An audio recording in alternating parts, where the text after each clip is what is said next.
Nagpanawagan si Lingayen Dagupan Archbishop Socrates Villegas sa International Criminal Court kag sa gobyerno sa Pilipinas nga ihatag ang ginapangayo nga hustisya kag pasabto ng mga tawo nga responsable sa mga pagpamatay kag sa iban pang mga krimen sa Pilipinas. Kadungan ini sang misa sa National Shrine of Mary, Queen of Peace, Our Lady of EDSA o ng EDSA Shrine bilang pagkomemorar kapon nga adlaw sang 40th anniversary sang EDSA People Power Revolution. Ginlaragway man niya nga depektibo kag palpak ang justice system sa pungsod. Pangabay sini sa ICC, silutan ng mga murderers sa mga drug users nga nagpatay sa moralidad sang pungsod. Mensahe naman sini sa Independent Commission for Infrastructure nga nataka na sang hulat ang mga Pilipino sa resulta sang investigasyon sa mga flood control scams.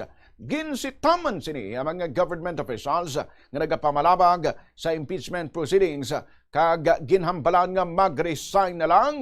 Ginkondenar man sini ang mga Filipino sa pag-justify sa mga pagpamatay sang panahon sang drug war sang Duterte administration.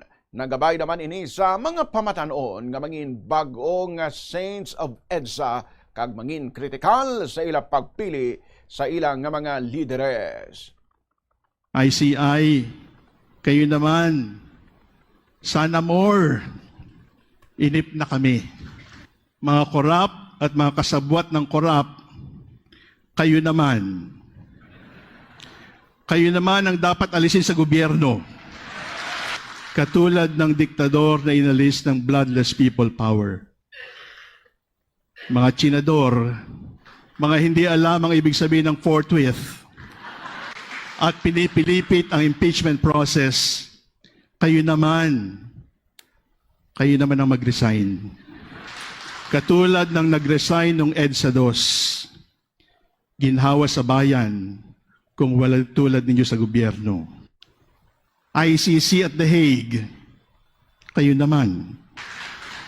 Bring to justice murderers of drug users who also murdered our national virtues and values.